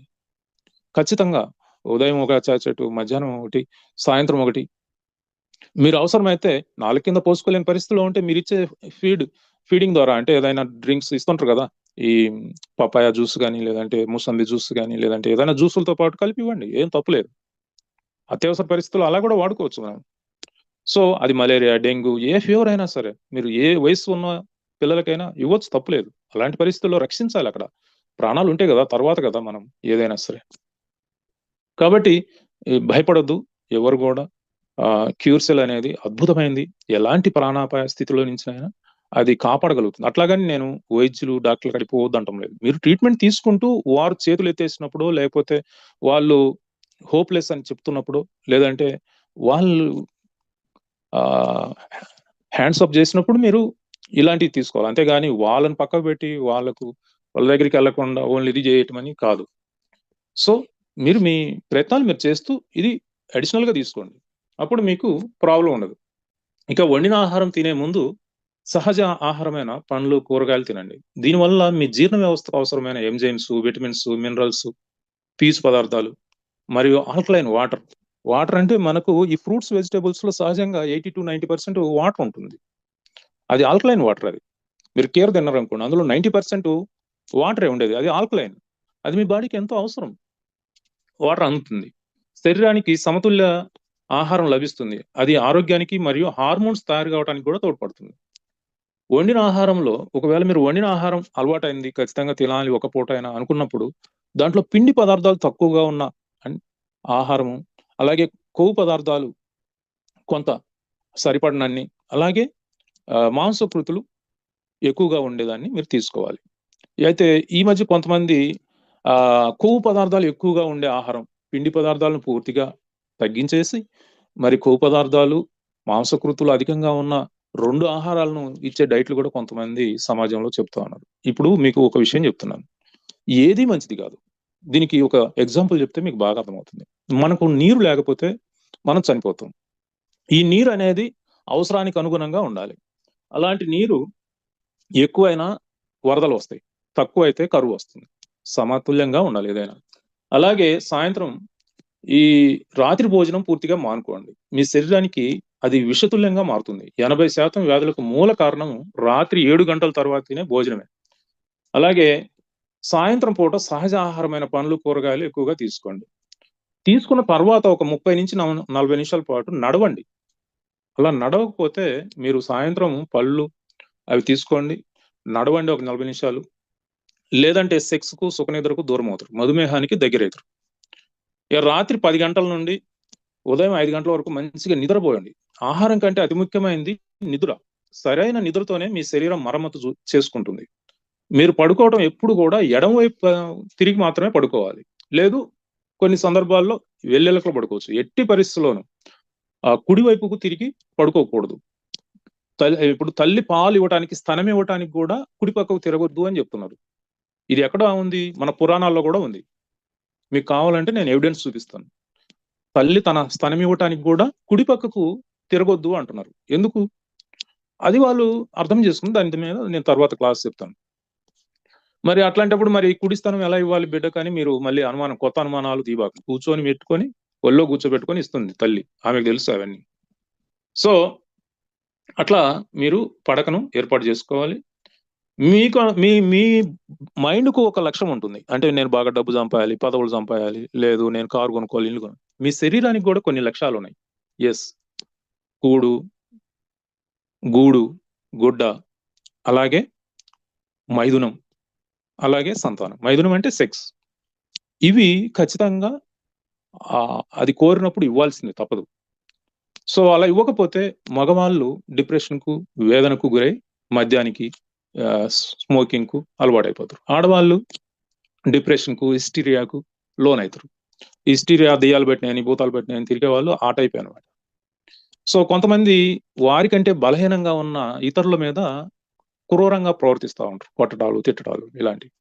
ఇదంతా కూడా ఈ శరీరానికి అందాల్సిన, శరీరానికంటూ ఒక లక్ష్యం ఉంది. అంటే దానికి ఇప్పుడు మీరు ఏ పొజిషన్‌లో ఉన్నారో అనేది దానికి అనవసరం. ఇప్పుడు సపోజు పెళ్ళయి పిల్లలు పుట్టని ఆడవాళ్ళలో ఎక్కువ శాతం క్యాన్సర్ కేసులు కనిపిస్తా ఉన్నాయి. దీనికి కారణం ఏంటి? అది స్తనం నుంచి పాలు రాకపోవడం. ఇది సైన్స్, ఇది నేను చెప్పేది. నేను ఎవరిని ఇది చేయట్లేదు, ఎవరిని అవమానపరచడానికి అది. సో ఈ విధంగా మనకు శరీరానికి కూడా ఒక గోల్ ఉంది. అది మీరు అర్థం చేసుకోండి. మీ మైండ్ గోల్ అనేది అది వేరు. మాకు ఇంత డబ్బు సంపాయాలి, ఈ పదవులు, అది వేరు. అది మైండ్‌కున్న గోల్ అది. అలాగే ఆహారం తీసుకోవటంలో కాలము, ప్రదేశం, సీజనల్‌గా మన ప్రాంతంలో పండేయి మన సీజన్‌లో. ఎందుకంటే ఇది డీఎన్ఏ, మీ పూర్వీకుల నుంచి వచ్చే డీఎన్ఏలో డిఫరెన్స్ వస్తుంది. మీరు గోధుమలు తిన్నారనుకోండి, మన ప్రాంతంలో పండవు. పండకపోతే ఏమైతుంది? ఆ ఇన్ఫర్మేషన్ లేక సిస్టమ్ గందరగోళానికి లోనవుతుందన్నమాట. అలాగే మధుమేహంతో బాధపడేవారు ఫ్రిడ్జ్ అసలు వాడకూడదు. ఫ్రిడ్జ్‌లో పెట్టిన ఆహార పదార్థాలు, పెరుగు గానియండి, లేదంటే కూరగాయలు గానియండి, పండ్లు గాని ఫ్రిడ్జ్‌లో పెట్టి తింటా ఉంటారు. అది చాలా చాలా తప్పు. ఫ్రిడ్జ్ అనేది మీరు బంద్ చేయాలి. డయాబెటిక్ ఉన్నవాళ్ళు ఫ్రిడ్జ్ జోలికి పోకూడదు. అలాగే జెనెటికల్లీ మాడిఫైడ్ ఫుడ్, ఈ మధుమేహంతో బాధపడేవాళ్ళు జెనెటికల్లీ మాడిఫైడ్ ఫుడ్ జోలికి పోకూడదు. అంటే జెనెటికల్లీ మాడిఫైడ్ ఫుడ్ అంటే వరిలో జరిగినన్ని మార్పులు మీరు ఎందులో జరగలేదన్నమాట.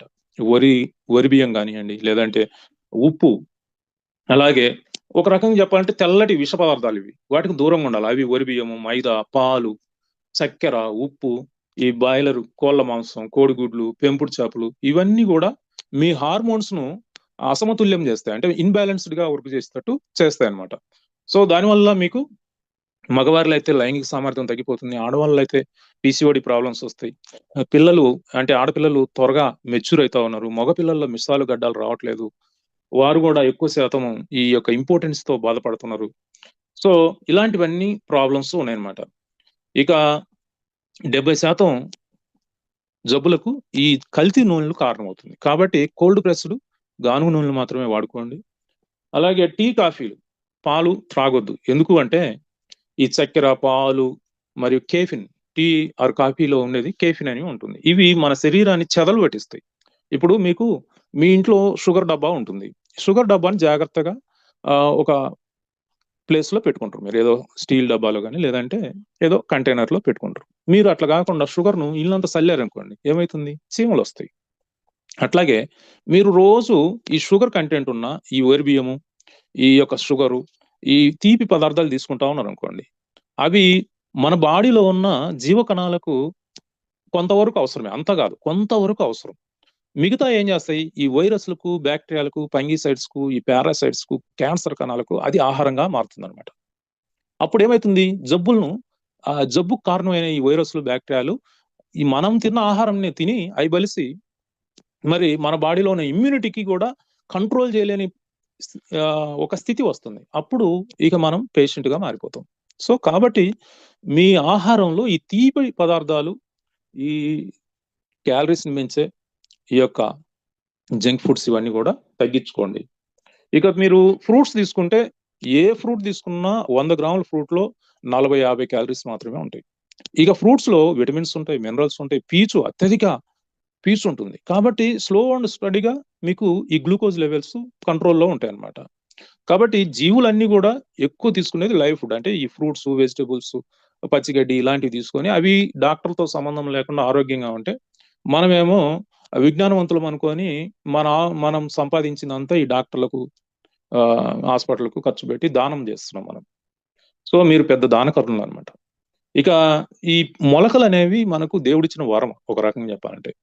మనం క్యూర్సెల్ వాడుకుంటూ ఈ ఫ్రూట్స్ ఒక పూట ఈ ఇలాంటి పదార్థాలు తీసుకుంటా ఉంటే మనకి ఏ జబ్బు రాదు, హాయిగా ఆరోగ్యంగా జీవిస్తాం మనం. సో ఒక 5 నిమిషాలు లేట్ అయినా మీరేమి కంగారు పడొద్దు. ఒక 10 నిమిషాలు, 8-10 వరకు నాకు టైం ఇవ్వండి, మీకు కంప్లీట్ గా విషయం అర్థం చేస్తాను. సో ఇవన్నీ కూడా క్యూర్సెల్ తీసుకుంటూ మీరు ఆహార విధానం మార్చుకుంటే మీ కిడ్నీలు రక్షించబడతాయి. అలాగే మీ కిడ్నీలు నూరేళ్ళు హాయిగా మీరు ఫైటింగ్ చేయడానికి, అది ఫిల్టర్ చేయడానికి ఎంతగానో తోడ్పడుతుంది. మీ హార్ట్ ఎంతో ఆరోగ్యంగా ఉంటుంది. సో క్యూర్సెల్ జబ్బున్నా జబ్బు లేకున్నా, జబ్బు లేని వారు 2 సార్లు తీసుకోండి, జబ్బు ఉన్న వాళ్ళు 3 సార్లు కూడా తీసుకోండి, తప్పేం లేదు. ఓవర్ డోస్ అనేది లేనే లేదు, సైడ్ ఎఫెక్ట్ అనేది లేనే లేదు. సో మీరు అంతేకాకుండా భోజనం చేసేటప్పుడు మంచినీరు అసలు తాగొద్దు.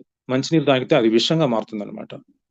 అలాగే మన శరీరం పంచభూతాలతో తయారైంది. పంచభూతాలు అంటే ఏంటివి? ఆకాశం, వాయువు, అగ్ని, నీరు, పృథ్వీ, ఇవి పంచభూతాలు.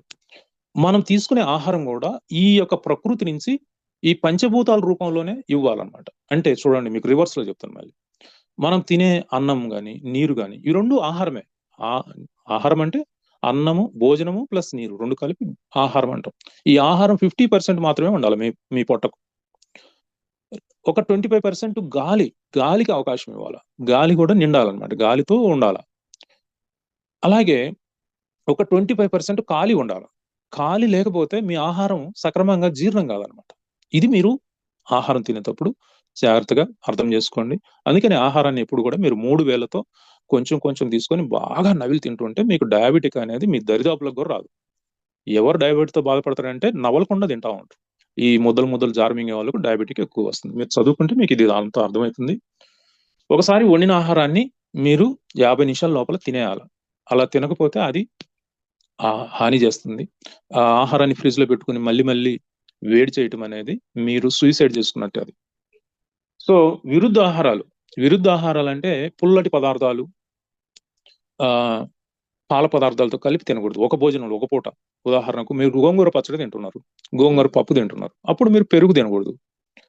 అంటే పప్పు భోజనం చేసిన తర్వాత మీరు పెరుగు తినకూడదు. అలాగే పులిహార తింటున్నారు, దాంట్లో పెరుగు కలిపి తినకూడదు అనమాట.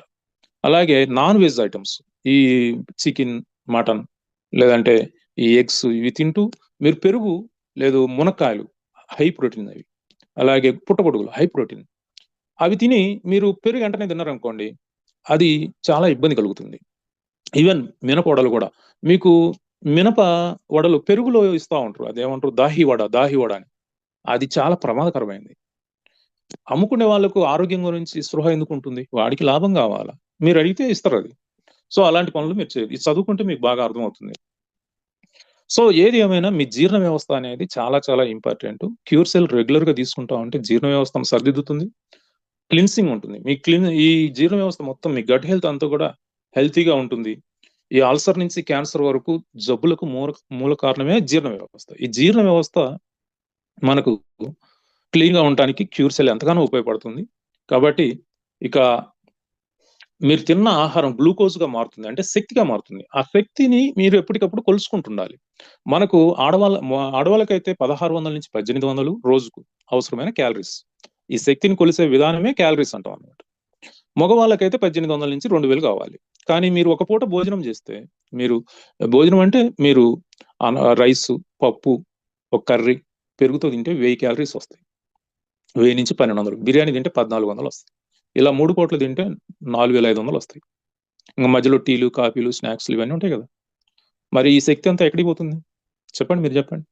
అది షుగర్ లెవెల్ పెరుగుతుంది. మీరు ఒక పూట బాగా ఉదయం పూట తిన్నారనుకోండి, మధ్యాహ్నం పూట తగ్గించుకోవాలి, రాత్రి పూట ఫ్రూట్స్ తిని ఉండాలి, బ్యాలెన్స్ చేసుకోవాలి. కానీ 3 పూట్ల ఇలా తిని మీరు శాంపిల్ ఇస్తే మీ షుగర్ హై లెవెల్లో ఉండక తక్కువ ఎందుకు ఉంటుంది? అప్పుడు తక్కువ ఉంటే మీ బాడీలో ఏదో లోపం ఉన్నట్టు.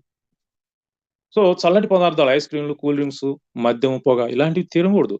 కెమికల్స్ తో తయారైన మెడిసిన్ వాడి ఎవరు ఆరోగ్యంగా లేరు. అదంతా కూడా వ్యర్థమైన విషయాలు. మీ శరీరాన్ని గౌరవించండి. అది ఆరోగ్యంగా ఉండటానికి ఏం కావాలి? అత్యధిక స్థాయిలో ఆక్సిజన్ కావాలి, సరిపడినంత నీరు కావాలి, ఆ తర్వాత తక్కువ స్థాయిలో ఆహారం కావాల్సింది తక్కువ, చాలా తక్కువ. కేవలం మగవాళ్ళకైతే 1800 క్యాలరీస్ ఒక్క పూట తినే భోజనం సరిపోద్ది మీకు రోజంతా కూడా. అనవసరంగా తింటా ఉన్నారు. అందుకని మీరు ఆ ఒక పూట తినేదాన్ని 3 పూటలుగా 3000తో తింటా ఉంటే 3 పూటలు సరిపోతుంది. మీరు ఎప్పుడైనా గుర్తుపెట్టుకోండి. ఈ సందర్భంగా మీకు ఒక రహస్యం చెప్తున్నాను. ఒక 5 నిమిషాలు టైం ఇవ్వండి, 8-10 దాకా నాకు.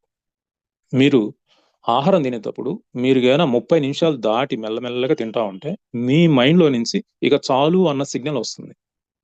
మీరు ఆ 30 నిమిషాల్లో ముద్దలు చేసుకొని జారుమింగుతుంటుంటే కేజీలు లోపలికి వెళ్ళిపోతుంటుంది. దాన్ని ఏం చేయాలో అర్థం కాక బాడీ అనారోగ్యానికి గురవుతుంది.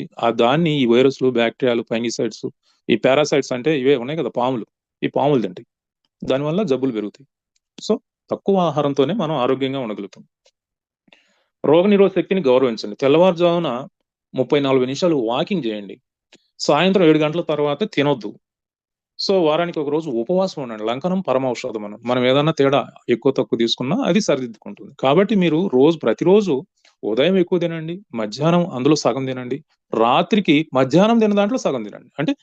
అంటే వండిన ఆహారం కాదు, ఫ్రూట్స్.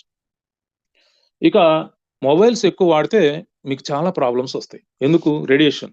ఆ రేడియేషన్ వల్ల నర్వస్ సిస్టమ్ దెబ్బతింటుంది, మెదడులో కణుతులు ఏర్పడుతున్నాయి ఈ మధ్య కాలంలో, కళ్ళు డ్రై అవుతున్నాయి, తర్వాత శరీరంలో సమాచార వ్యవస్థ దెబ్బతింటుంది, ముఖ్యమైన అవయవాలు పని చేయకుండా పోతున్నాయి ఈ మొబైల్తో. కాబట్టి ఇదొకటి మీరు దృష్టిలో పెట్టుకొని మొబైల్ ఫోన్ రోజుకు 30 నిమిషాల నుంచి 40 నిమిషాల వరకే పరిమితం ఉంచాలి.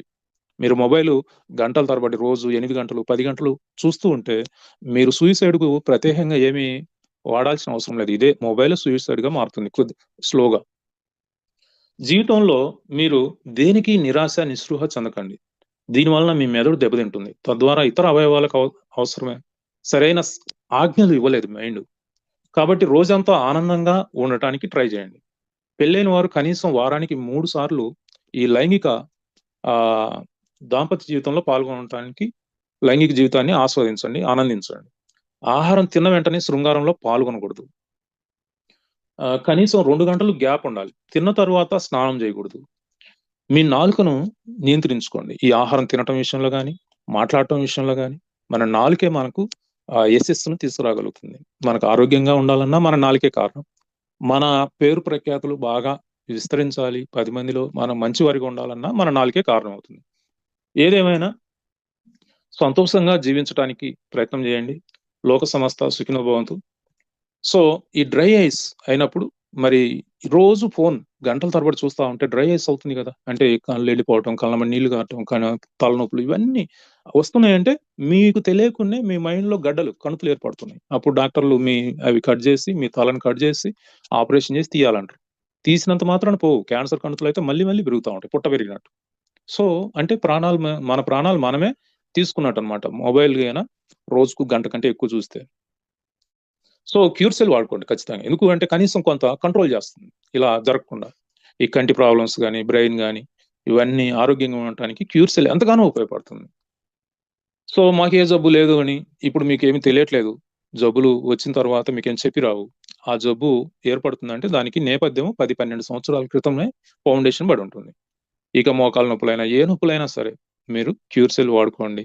రోజు కనీసం 3 లీటర్లు గోరువెచ్చని వాటర్ తాగండి. చల్లటి వాటర్ ఎప్పుడు తాగకూడదు. క్యూర్ సెల్ తీసుకున్న ఒక 15 నిమిషాల తర్వాత 1 లీటర్ గోరువెచ్చని వాటర్ తాగటం ప్రతిసారి చేయండి. 2 సార్లు తీసుకుంటే 2 సార్లు 2 లీటర్లు తాగండి. మధ్యలో ఎట్లా కొంత నీరు తాగుతారు కాబట్టి సరిపోతుంది. సో క్యూర్ సెల్ తీసుకునే వారికి వయసు అసలు కనిపించదు. వాళ్ళ మొహాన్ని చూసి, అంటే మీరు రెగ్యులర్గా ఒక 6 నెలలు క్యూర్ సెల్ తీసుకున్నారు అనుకోండి, మీ మొహాన్ని చూసి మీ వయసు ఎంతో ఎక్స్పెక్ట్ చేయలేరు. మీరు చాలా యంగ్గా తయారవుతారు అనమాట. కాబట్టి క్యూర్ సెల్ అనేది ఒక అద్భుతమైనది, అమోఘం. దీని గురించి ఎంత చెప్పినా తక్కువే.